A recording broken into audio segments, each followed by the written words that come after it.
سمجھتے ہیں؟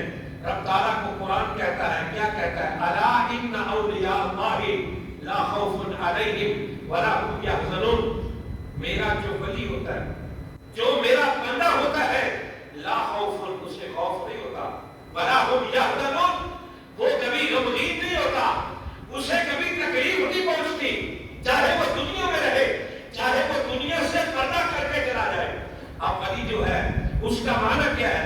ولی وہ ہوتا ہے جو کارساز ہوتا ہے، ولی وہ ہوتا ہے جو رہنما ہوتا ہے، ولی وہ ہوتا ہے کہ جس کا چہرہ دیکھنے سے رب یاد آتا ہے، ولی وہ ہوتا ہے جو اندھیروں سے نکال کر روشنی کی طرف لے کر آئے. ولی اسے کہتے ہیں کہ جو برائیوں سے نکال کر اللہ کے راستے کی طرف لے کر آئے. ولی وہ ہوتا ہے کہ جو بھٹکے ہوئے انسانوں کو اللہ کے ذکر سے دور ہوئے انسانوں کو اللہ کے ذکر کی طرف لے کے آئے، اسے ولی کہتے ہیں. ولی کا معنی یہ ہوتا ہے کہ ولی رہنما ہوتا ہے، ولی اللہ کے قریب کرتا ہے. وہ کبھی ولی نہیں ہو سکتا کہ جو شریعت کا پابند نہ ہو، وہ کبھی ولی نہیں ہو سکتا. جو خود نماز نہ پڑھتا ہو اور دوسروں کو نماز کے بارے میں نہ کہتا ہو، ایسا ولی نہیں ہو سکتا. چاہے وہ ہواؤں میں اڑے، چاہے ہواؤں میں اڑے، وہ ولی نہیں ہے. ولی وہ ہے کہ جو مصطفیٰ سے بھی محبت کرتا ہے اور مصطفیٰ کے خدا سے بھی محبت کرتا ہے. یعنی سبحان اللہ، یہ ولی کی شان. اب ولی ہوتا کون ہے؟ ولی کیسے ملے گا؟ اس کی پہچان کیسے ہوگی کہ یہ ولی ہے؟ اب تو ہر کوئی ولی بن کے بیٹھا ہے. آئیے سورۃ توبہ کی آیت نمبر 41 پر دیکھیں کہ رب تعالیٰ کیا فرماتے ہیں. ولی کی پہلی نشانی یہ ہوگی التائبون، کہ وہ توبہ کرنے والا ہوگا. کیا ہوگا؟ وہ توبہ کرنے والا ہوگا. راکعون، وہ رکوع کرنے والا ہوگا. الساجدون، وہ سجدے کرنے والا ہوگا. حامدون، وہ اللہ تعالیٰ کی حمد بیان کرنے والا ہوگا. یہ ساری نشانیاں ولی کی ہیں. اب ولی جو ہوتا ہے وہ گلی گلی لوگوں کو نہیں بتاتا کہ میں ولی ہوں. ولی کی پہچان کرنا ہمارے خود ہمارے لیے ایک لمحہ فکری ہے. ہم پہچان کریں کہ یہ ولی کون ہے. اور ولی کی پہچان کیسے ہوگی؟ ولی کی پہچان کیسے ہوگی کہ اگر مسجد میں تمہیں وہ صف اول پر کھڑے ہو کر نماز ادا کرتا ہوا نظر آ رہا ہے، مصطفیٰ پر درود و سلام پڑھتا نظر آ رہا ہے، تمہیں نماز کا حکم دے رہا ہے کہ آگے نماز پڑھے، نماز کی طرف تجھے بھی تیرے گھر والوں کو بھی لے کر آ رہا ہے، تو یہ سب سے پہلی ولی کی نشانی ہے. کبھی ولی بے نمازی نہیں ہو سکتا. کبھی آپ نے دیکھا ہوگا کہ جب ان سے سوال کیا جاتا ہے تو کہتے ہیں کہ ولی نماز میں رہتا ہے. میرے آقا علیہ السلام سے بڑھ کر کون نہیں تھا؟ اللہ نے کس کو اتنی شان عطا کی ہے؟ میرے آقا علیہ السلام سے بڑھ کر تو کسی کو اللہ نے مقام نہیں عطا فرمایا. لیکن میرے آقا نے ساری زندگی اپنے صحابہ کو ایک ہی درس دیا ہے. وہ درس کیا تھا؟ اللہ تعالیٰ کی بارگاہ میں سجدہ کرنے کا، نماز پڑھنے کا. پھر جب بندہ نمازی ہوتا ہے، جب سجدہ کرتا ہے تو پھر قرآن کہتا ہے الذین آمنوا وکانوا یتقون. یہ وہ لوگ ہیں کہ جو ایمان لائے، وکانوا یتقون، اور متقی بن گئے، پرہیزگار بن گئے، تقوی والے بن گئے. اللہ نے ان کی نشانیاں بتائی ہیں. پہلی نشانی یہ ہے کہ وہ ایمان والا ہوگا. دوسری نشانی یہ ہے وہ تقوی والا ہوگا. بولا یہ تقوی کیا ہے؟ یہ پرہیزگاری کیا ہے؟ رب فرماتے ہیں الذین آمنوا وکانوا یتقون. ان کا کام کوئی بھی خلاف شریعت نہیں ہوگا، بلکہ وہ متقی ہوں گے، پرہیزگار اور پرہیزگار ہوں گے. ان کے چہرے سے نور نکل رہا ہوگا، ان کے سجدوں سے پتہ چلے گا کہ یہ اللہ تعالیٰ کی عبادت کرتے ہیں، یہ اللہ تعالیٰ کا ذکر کرتے ہیں، یہ اللہ تعالیٰ کو راضی کرنے کی کوشش کرتے ہیں، اللہ تعالیٰ کی عبادت کرتے ہیں. پھر قرآن نے ان کو متقی کہا. فرمایا متقی وہ ہے جو اللہ تعالیٰ کی بارگاہ میں زیادہ قریب ہوتا ہے. تو اللہ کے قریب کون ہوتا ہے؟ جو اللہ تعالیٰ کا ذکر سب سے زیادہ کرتا ہے، جو اللہ تعالیٰ کی یاد میں رہتا ہے، جو رکوع کرتا ہے، جو سجدہ کرتا ہے، جو اللہ تعالیٰ کی یاد میں رہتا ہے. تو ایسے حد والوں سے بچ کر رہے کہ جو خود نماز نہیں پڑھتے، اس کے ساتھ مسلک اہل سنت کا تو کوئی تعلق نہیں ہے. کہ جو بے نمازی ہو اور تمہیں نماز کے لیے لے کے نہ جائے، وہ ہزار دعوے کرتا ہے، ہزار اس کی زبان میں شفا ہو، ہزار اس کی باتوں میں اثر ہو، لیکن اگر وہ بے نمازی ہے تو ولی نہیں ہے۔ ولی کی سب سے پہلی نشانی یہ ہے کہ وہ کبھی نماز نہیں چھوڑتا، کبھی اللہ کے ذکر سے غافل نہیں رہتا، کبھی ایسا کام نہیں کرتا جو خلاف شریعت ہو، کبھی ایسا کام نہیں کرتا کہ اس کے گھر کے اندر، اس کے باہر گھر کے ڈھول بج رہے ہوں اور عورتیں بے پردہ وہاں پہ نظر آتی ہو۔ ولی کی یہ شان کے خلاف ہے، ولی تو ایسے کام نہیں کرتا، لیکن ولی ہوتا وہ ہے کہ جو تمہیں اندھیروں سے نکال کر، تمہیں جھوٹ سے جان چھڑا کر، تمہیں غیبت سے چھڑا کر اللہ اس کے رسول کے رستے کی طرف لے جائے۔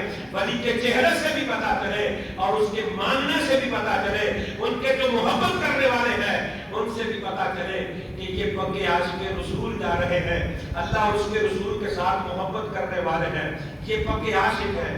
مالک ولی جو ہوتا ہے پھر تو اسے مقام کیا عطا فرماتا ہے؟ سب کہنا سبحان اللہ۔ اسے مقام کیا عطا کرے گا؟ اسے شان کیا عطا کرے گا؟ اسے عظمت کیا عطا کرے گا؟ آئیے مشکاۃ شریف کی حدیث سے گواہ کیا ہے؟ حضرت عمر فاروق رضی اللہ تعالیٰ عنہ، یہ کون ہے؟ میرے آقا علیہ الصلوۃ والسلام کی مراد ہے۔ میرے آقا نے فرمایا میرے بعد اگر کوئی نبی ہوتا تو پیارے آقا علیہ الصلوۃ والسلام کے بعد کوئی نبی ہوتا تو وہ عمر فاروق ہوتے۔ حضرت عمر فاروق رضی اللہ تعالیٰ عنہ فرماتے ہیں میرے آقا کریم نے فرمایا کل قیامت کا دن ہوگا، کچھ لوگ ایسے ہوں گے کہ جن کے چہرے 14ویں کے چاند کی طرح چمک رہے ہوں۔ کیسے؟ 14ویں کے چاند کی طرح چمک رہے ہوں گے، ان کے چہروں سے نور نکل رہا ہوتا۔ جب وہ میدان محشر میں گزرے گے، جب آقا کریم اپنی کرسی اندر پر بیٹھے ہوں گے، جب میدان محشر لگا ہوگا، لوگ مصیبتوں میں گرے ہوں گے، نمازیوں کو جو جنت عطا کی جا رہی ہوگی، نمازیوں کو جہنم دی جا رہی ہوگی، وہاں پر کچھ لوگ ایسے ہوں گے کہ جن کے چہرے 14ویں کے چاند کی طرح چمک رہے ہوں گے۔ آقا فرماتے ہیں اے عمر تجھے پتا ہے وہ کون سے لوگ ہوں گے؟ یا رسول اللہ، اللہ جانتا ہے یا مصطفیٰ جانتے ہیں، اللہ جانتا ہے یا اس کا رسول جانتا ہے۔ میرے آقا نے فرمایا میں بتاؤں تمہیں وہ کون سے لوگ ہیں کہ جن کے چہرے 14ویں کے چاند کی طرح چمک رہے ہوں گے؟ حضرت عمر فاروق فرماتے ہیں میں نے عرض کی یا رسول اللہ وہ انبیاء کی جماعت ہوگی۔ میرے آقا نے فرمایا نہیں، انبیاء کی جماعت نہیں ہوگی، ان کا تو مقام بھی الگ ہے، ان کی تو شان بھی الگ ہے۔ یا رسول اللہ کیا وہ صحابہ کی جماعت ہوگی؟ میرے آقا نے فرمایا صحابی کی تو شان ہی کیا ہے، صحابی تو ہوتا وہ ہے جس نے مصطفیٰ کو دیکھا ہو، اور میرے آقا علیہ الصلوۃ والسلام نے فرمایا صحابی تو ہوتا ہی جنتی ہے جو ایمان کی حالت میں دار اسلام کے اندر رہ کر جو مصطفیٰ کا غلام بنتا ہے اللہ اسے جنت عطا کر دیتا ہے۔ یاد ہے سبحان اللہ، یہ تو صحابی کی شان ہے۔ فرمایا وہ کچھ اور لوگ ہوں گے۔ عرض کی یا رسول اللہ پھر اگر صحابہ نہیں ہوں گے، انبیاء نہیں ہوں گے تو پھر کون سے لوگ ہوں گے کہ جن کے چہرے 14ویں کے چاند کی طرح چمک رہے ہوں گے؟ میرے آقا کریم نے فرمایا وہ لوگ جو میرے امت کے ولی ہوں گے ان کے چہرے 14ویں کے چاند کی طرح چمک رہے ہوں گے، جو میرے نیک بندے ہوں گے، میری امت کے نیک لوگ ہوں گے۔ یہ مقام ہے اللہ تعالیٰ کے نیک بندوں کا، اللہ تعالیٰ کے نیک اور برگزیدہ بندوں کا یہ مقام ہے۔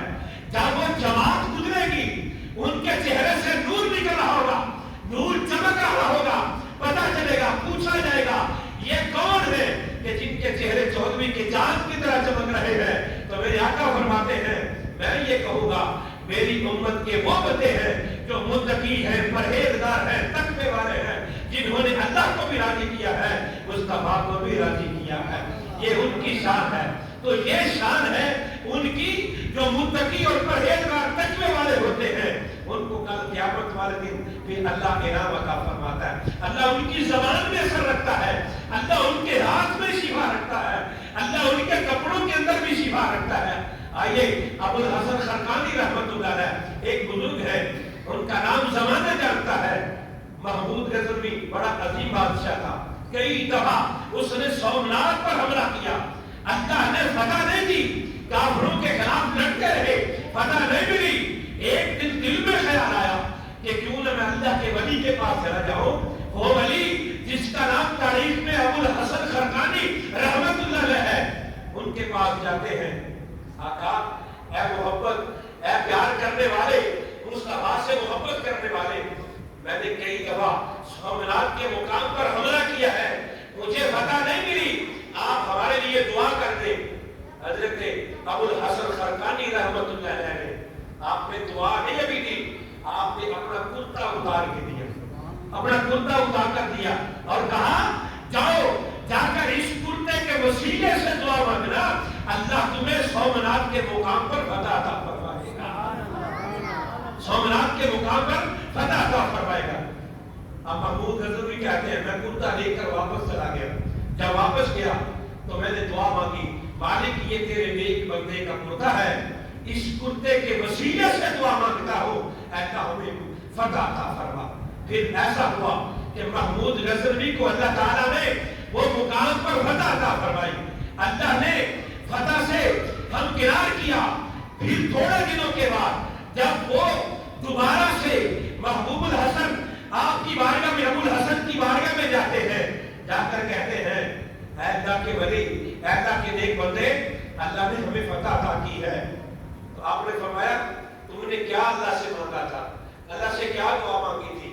تو محمود کہتے ہیں اے ابو الحسن خرقانی رحمت اللہ علیہ، ہم نے کرتے کا وسیلہ دے کر دعا مانگی تھی، اے اللہ ہمیں سومنات کے مقام پر فتح عطا فرما۔